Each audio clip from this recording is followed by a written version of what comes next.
ముందు ఇప్పుడు top 9 news చూద్దాం.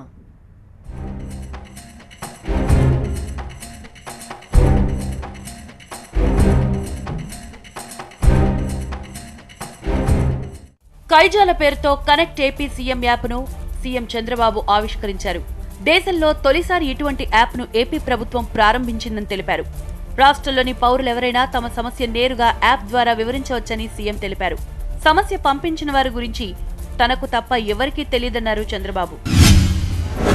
అగ్రిగోల్డ్ ఆస్తులు వెంటనే వేలం వేసి తమకు న్యాయం చేయాలని కోరుతున్నారు బాధితులు.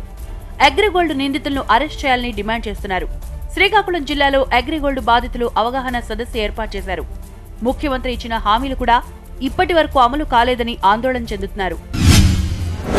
ఏపీ రాజధాని అమరావతిలో ఒకవైపు 125 అడుగుల అంబేద్కర్ విగ్రహాన్ని స్థాపిస్తూ మరోవైపు చంద్రబాబు దళితులను అణగదొక్కేందుకు ప్రయత్నిస్తున్నారని సిపిఎం ఏపీ కార్యదర్శి మధు ఆరోపించారు.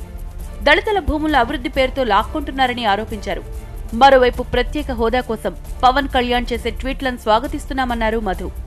భవిష్యత్తులో పవన్ చేసే ఉద్యమానికి మద్దతు ఇస్తామన్నారు. కృష్ణా జిల్లా చోడవరం ఇసుక క్వారీలో ఉద్రిక్త వాతావరణం చోటు చేసుకుంది. అక్రమంగా ఇసుక తవ్వకాలు చేపడుతున్నారని గ్రామస్తులు ఆందోళనకు దిగారు. క్వారీల్లో అనుమతి లేకుండా లోడ్ చేసుకుంటున్న ట్రాక్టర్లను అడ్డుకున్నారు. ట్రాక్టర్ల ఎదుట ధర్నా దిగారు. ఉచిత ఇసుకను 1500 రూపాయలకు విక్రయిస్తున్నారని ఆరోపిస్తున్నారు. వ్యవస్థను మార్చే శక్తి లేకే బస్సుల వ్యాపారం నుంచి బయటకు వచ్చానని చెప్పారు విజయవాడ ఎంపీ కేశినేని నాని. తెలుగు రాష్ట్రాల్లో ఇకపై తన బస్సులు తిరగబోవని స్పష్టం చేశారు.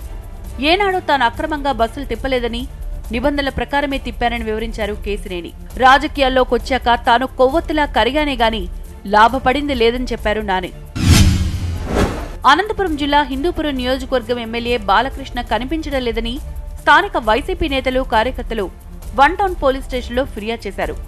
నియోజకవర్గంలో నీటి సమస్య శివతాండవం చేస్తున్నా ఆయన హిందూపురం వైపు కన్నెత్తి చూడడం లేదని ఆరోపించారు. ప్రజల దాహార్తిని తీర్చాలని డిమాండ్ చేస్తున్నారు. పోలీసులు క్రమశిక్షణ ఉల్లంఘిస్తే ఎంతటి వారైనా క్షమించేది లేదన్నారు ఏపీ డీజీపీ సాంబశివరావు. సాయంత్రం 6 గంటల తర్వాత మహిళలను, యువతులను పోలీస్ స్టేషన్కు పిలిపిస్తే సిబ్బందిపై కఠిన చర్యలు తీసుకుంటామని హెచ్చరించారు. ఒంగోలులోని జిల్లా పోలీస్ శిక్షణా కళాశాలలో నూతనంగా నిర్మించిన భవనాన్ని, ఆర్వో ప్లాంట్ను డీజీపీ ప్రారంభించారు. ఏపీలో 6000 పోలీస్ పోస్టులను భర్తీ చేస్తామన్నారు. ఆంధ్ర ఒడిశా సరిహద్దుల్లో మావోయిస్టులకు మరో ఎదురుదెబ్బ తగిలింది. మల్కాన్గిరి ఎస్పీ మిత్రభాను మహాపాత్ర ఎదుట 8 మంది మావోయిస్టు సానుభూతి పరులు లొంగిపోయారు. వీరంతా మత్తెలి పోలీస్ స్టేషన్ పరిధిలోని బార్ గ్రామానికి చెందినవారు. గతంలో వీరంతా మావోయిస్టులకు సానుభూతి పరులుగా వ్యవహరిస్తూ పలు విధ్వంసాలకు పాల్పడ్డారని పోలీసులు తెలిపారు.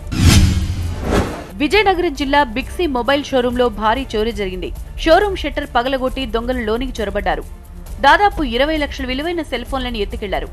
దీంతో రంగంలో దిగిన పోలీసులు సీసీ ఫుటేజ్ ఆధారంగా దర్యాప్తు చేస్తున్నారు. 2 చోరీకి పాల్పడగా మరో 4 బయట నుంచి వీరికి సహకరించినట్లు పోలీసులు గుర్తించారు.